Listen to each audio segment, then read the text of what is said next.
আপনারা শুনে খুশি হবেন 2023 সালে আমরা সিঙ্গাপুরের অর্থনীতিকে পিছনে ফেলে আমরা তাদের উপরে উঠবো ইনশাআল্লাহ। এই যে আমি ফার্স্ট শুনলাম এগুলো কথা। পুঁজিবাজারটা বসে গেল কেমন করে জানলাম আমি বুঝতে পারছি না। বুঝতে পারবেন, না বুঝলে না বুঝবেন, কিন্তু বুঝতে পারা আই হোপ যে বুঝতে পারবেন। যারা খারাপ, যারা বিতর্কিত, তাদের সবসময় দূরে থাকাটাই উচিত।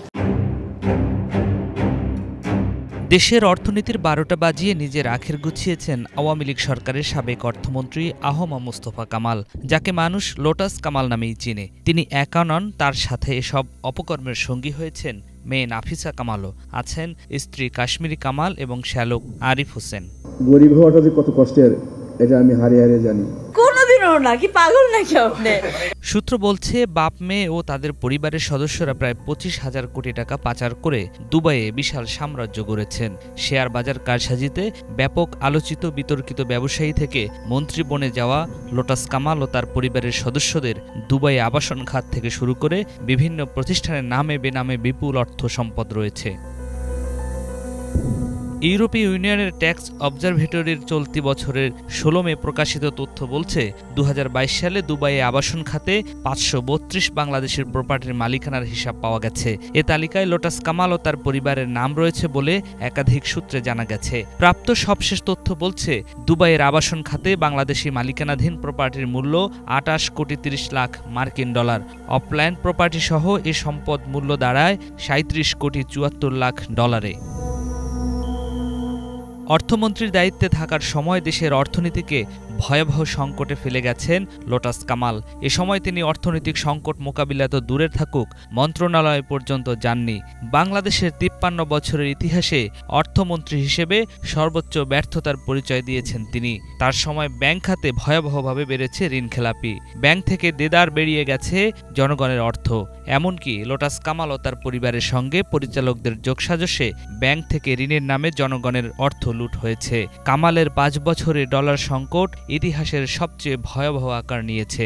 ভালো কাজ হচ্ছে, কিন্তু আমাদের এখন চাহিদা যে অনেক বেশি। 2041-এ G20 সামিটের মেইন ফ্রেম থেকে দাওয়াত পেতে চাই। 2010 সালে শেয়ার বাজার কারসাজি করে প্রায় 5,000 কোটি টাকা বিদেশে পাচার করেন লোটাস কামাল।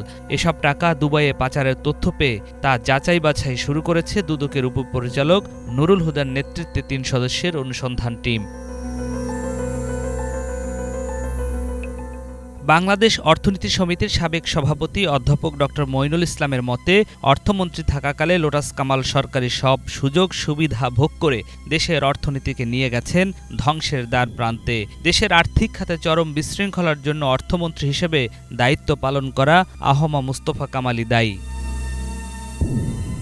দুর্নীতি দমন কমিশন দুদক সূত্র বলছে, মালয়েশিয়ায় কর্মী পাঠানোর নামে সরকার নির্ধারিত অতিরিক্ত ফি বাবদ প্রায় 20,000 কোটি টাকা হাতিয়ে নিয়েছেন লোটাস কামাল ও তার পরিবারের নেতৃত্বাধীন চক্র। চাকরির ভুয়া প্রতিশ্রুতি দিয়ে শ্রমিকদের কাছ থেকে বড় অঙ্কের অর্থ হাতিয়ে নেয় এই চক্রটি। সাবেক অর্থমন্ত্রী আহমা মুস্তফা কামালের স্ত্রী কাশ্মীরি কামালের অরবিটালস এন্টারপ্রাইজ 7,152 জন ও মেয়ে নাফিসা কামালের মালিকানাধীন অরবিটালস ইন্টারন্যাশনাল 2,709 জন শ্রমিক পাঠিয়েছে। মালয়েশিয়া শ্রমিক পাঠাতে সরকার নির্ধারিত জনপ্রতি ব্যয় 79,000 টাকা। সিন্ডিকেটটি নিয়েছে জনপ্রতি 5,44,000 টাকা করে। অনেক শ্রমিক মালয়েশিয়ায় গিয়ে নানা জটিলতায় কাজ পাননি কিংবা কেউ কেউ ঋণ করে খালি হাতে ফিরে এসেছে বাংলাদেশে। জানা গেছে, মালয়েশিয়ায় জনশক্তি রপ্তানির প্রথমবার যে 10টি সিন্ডিকেট চিহ্নিত হয়েছিল তার একটি আহমা মুস্তফা কামালের শ্যালক আরিফ হোসেনের। অ্যাসিস নামের এই প্রতিষ্ঠান মূলত ছিল মুস্তফা কামালের নিজস্ব কোম্পানি। সে সময় তিনি পরিকল্পনা মন্ত্রীর দায়িত্বে ছিলেন। আইনগত বাধা দূর করার জন্য শ্যালকের নাম দিয়ে রেখেছেন কাগজ কলমে। এর বাইরে রয়েছে অরবিটালস মেডিকেল সেন্টার ও গুলশান মেডিকেয়ার লিমিটেড। 2008 সাল থেকে দীর্ঘ 16 বছর কুমিল্লা 10, নাঙ্গলকোট, সদর দক্ষিণ, লালমাই উপজেলা আসনের এমপি ছিলেন লোটাস কামাল। শেখ হাসিনা সরকারের পতন আঁচ করতে পেরে গত 15 জুলাই লোটাস কামাল ও নাফিসা কামাল লাগেজ ভর্তি টাকা নিয়ে দেশ ছেড়ে পালিয়েছেন। বর্তমান সরকার লোটাস কামাল ও তার স্ত্রী কাশ্মীরি কামাল ও মেয়ে নাফিসা কামালের ব্যাংক অ্যাকাউন্ট জব্দ করে তাদের মালিকানাধীন ব্যবসা প্রতিষ্ঠানের ব্যাংক হিসাবের লেনদেন স্থগিত করেছে বাংলাদেশ ব্যাংকের আর্থিক গোয়েন্দা সংস্থা Bangladesh financial intelligence unit. Lotus কামালের সংসদীয় এলাকার বাসিন্দাদের অভিযোগ, আওয়ামী লীগের শাসনামলের বিগত ১৫ বছর লোটাস কামালের সিন্ডিকেটের হাতে জিম্মি ছিলেন সর্বস্তরের মানুষ। টাকার অঙ্ক যিনি বেশি দিতে পারতেন তিনি হতেন ইউনিয়ন পরিষদের চেয়ারম্যান ও মেম্বার। টাকার বিনিময়ে জুটত দলীয় পদ, ফলে প্রতিটি দপ্তর চলত কামালের ইশারায়। এডিবি, টিআর ও কাবিখা বরাদ্দ দিতেন নিজেদের পছন্দের লোকদের। এসব বরাদ্দের কাজ থেকে ৩০ ভাগ টাকা কেটে নিতেন তিনি। এভাবে দুর্নীতি আর অনিয়মের মাধ্যমে পাওয়া শত শত কোটি টাকা সিন্ডিকেটের মাধ্যমে দুবাই পৌঁছে যেত লোটাস কামাল ও তার পরিবারের কাছে।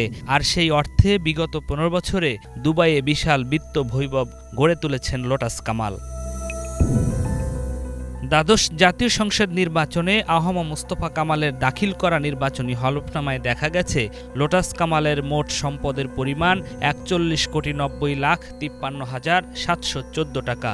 স্ত্রীর নামে আছে ৬২,২৭,১৯,৪৭৮ টাকা মূল্যের সম্পদ। তবে লোটাস কামালের পরিবার ঘনিষ্ঠ একাধিক সূত্র বলছে, তাদের দেশে বিদেশে যে বিপুল পরিমাণ অর্থ সম্পদ রয়েছে তার ১% আয়কর ফাইলে নেই। এদিকে রাজধানীর গুলশান ১ নম্বর সার্কেলে গুলশান এভিনিউ সংলগ্ন ৫৯-৬০ নম্বর প্লটে প্রভাব খাটিয়ে ১৪ তলার অনুমোদন নিয়ে ২০ তলার ভবন গড়ে তুলেছেন মোস্তফা কামাল।